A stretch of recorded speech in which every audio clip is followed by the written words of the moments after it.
रात के करीब 10:30 बजे एक लड़की अपने किचन में खड़ी थी। गैस पर दूध उबल रहा था। घर में सन्नाटा था, सब कुछ बिल्कुल सामान्य। लेकिन उसे जरा भी अंदाजा नहीं था कि उसके घर में वो अकेली नहीं है। कोई चुपचाप उसे देख रहा था, इंतजार कर रहा था सही मौके का, और कुछ ही मिनटों में उसकी जिंदगी हमेशा के लिए खत्म होने वाली थी। कुछ देर बाद उसी घर में से आग की लपटें उठती है। लोग भागते हैं, भीड़ जमा हो जाती है, हर कोई डरता था। लेकिन उसी भीड़ में एक इंसान ऐसा भी था जो बिल्कुल शांत खड़ा था, क्योंकि ये सब उसी ने किया था। नमस्कार दोस्तों, आप देख रहे हैं द क्राइम केस हिंदी, जहां हम आपके लिए लाते हैं ऐसी सच्ची कहानियां जो सिर्फ कहानियां नहीं बल्कि एक सीख होती है। दोस्तों, आज की ये कहानी सिर्फ एक क्राइम स्टोरी नहीं है, ये ऐसी सच्चाई है जो हमें अंदर तक हिला देती है। आप खुद सोचिए, क्या कभी ऐसा हो सकता है कि एक साधारण सी मुस्कान किसी की जान ले ले? शायद आपका जवाब होगा नहीं। तो चलिए इस पूरे मामले को शुरू से समझते हैं। 3 जनवरी की रात बेंगलुरु के राममूर्ति नगर इलाके में स्थित एक संकल्प नीलिया अपार्टमेंट। करीब रात के 10:30 बज रहे थे। अचानक एक फ्लैट में धुआं निकलने लगता है। धीरे धीरे आग की लपटें दिखाई देने लगती है। लोग घबरा जाते हैं, हर कोई पानी डालने की कोशिश करता है, कोई कभी नीचे भागता है। कुछ ही मिनटों में पूरा माहौल अफरा तफरी में बदल जाता है। बिल्डिंग के मालिक विजेंद्र तुरंत पुलिस को कॉल करते हैं। राममूर्ति नगर पुलिस और फायर ब्रिगेड मौके पर पहुंचती है, लेकिन फ्लैट का दरवाजा अंदर से बंद था। दोस्तों, यहीं से मामला थोड़ा अजीब लगने लगता है। अगर अंदर आग लगी है तो दरवाजा अंदर से बंद कैसे है? काफी मेहनत के बाद दरवाजा तोड़ा जाता है। अंदर का एक कमरा पूरी तरह से जल चुका था। बेड, कॉर्नेट, फर्नीचर सब राख बन चुके थे।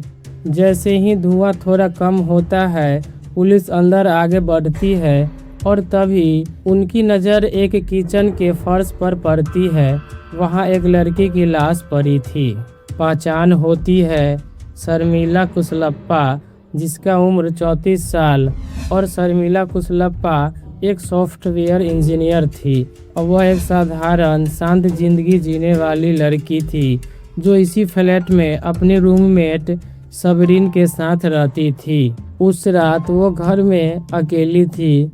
दोस्तों, जरा सोचिए, एक लड़की अकेली घर के अंदर, और फिर अचानक ये सब।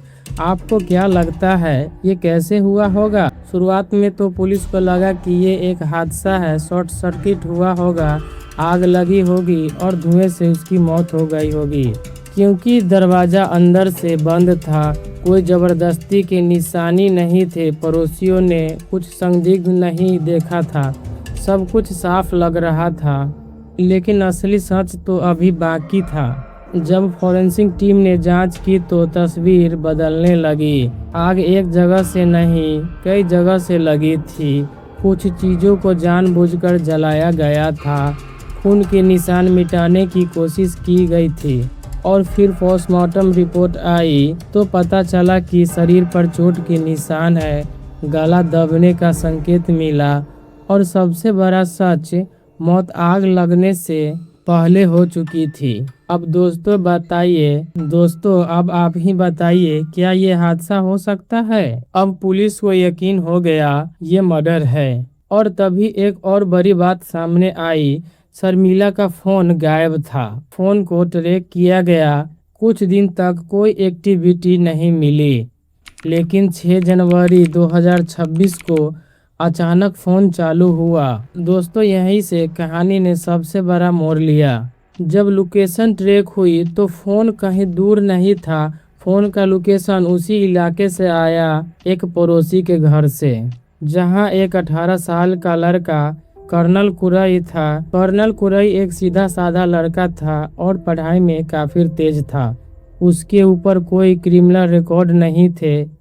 लेकिन दोस्तों, कभी कभी असली चेहरा दिखाई नहीं देता है। वो अपने बालकनी से लंबे समय से शर्मिला को देख रहा था। उससे कभी कभी बातचीत भी होती थी, लेकिन उसने उस व्यवहार को गलत समझ लिया। उसने अपने दिमाग में ये कहानी बना ली कि शायद वो शर्मिला हमें पसंद करती है।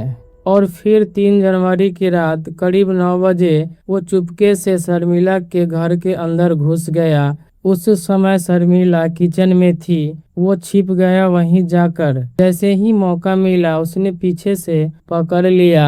तभी शर्मिला डर गई और चिल्लाने लगी। उसने बदतमीजी करने लगा, दोनों के बीच हाथापाई होने लगी और घबराहट में उसने ऐसा कदम उठा लिया जिससे एक जिंदगी खत्म हो गई।